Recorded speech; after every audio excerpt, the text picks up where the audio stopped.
Hey friends, Kristen here with Casa Dream Team. Welcome to this month's market update. Real estate is always hyper-local.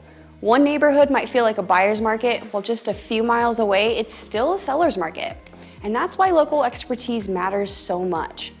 But still, it's important to zoom out and look at the bigger picture because the national data helps us see where we're headed.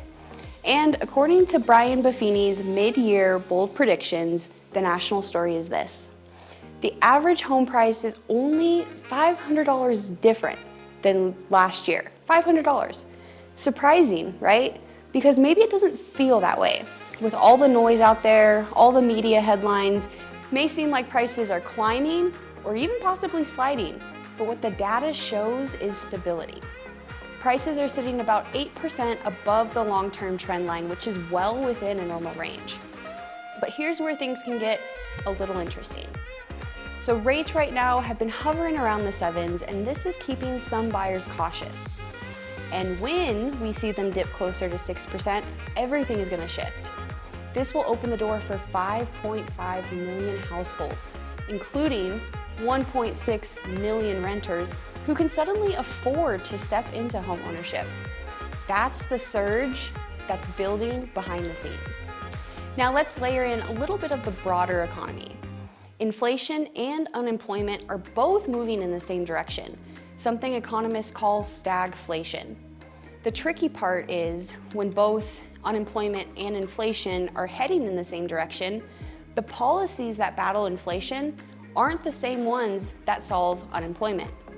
And so when both are happening at once, it almost creates a tug of war that directly impacts mortgage rates.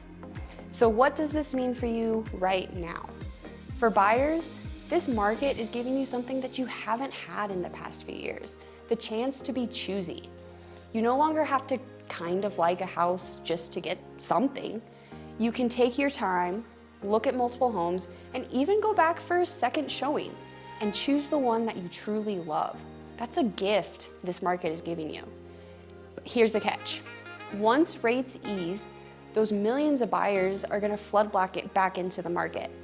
So waiting could mean competing against far more people, higher prices, and less negotiating room.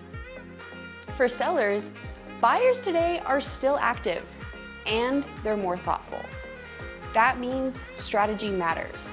Homes that are staged well, marketed, and priced correctly stand out and sell, while the ones that sit usually miss on one of those three things.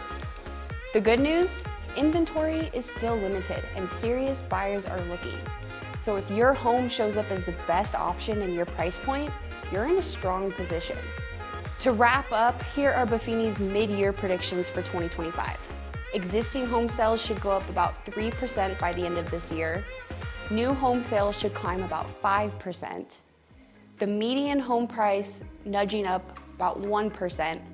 And rates should hopefully hover between 6.25% and 6.5%, moving up and down, but not spiking. And here's the takeaway. The market isn't broken, it's just balancing out. It's normal, and that's good news for everyone.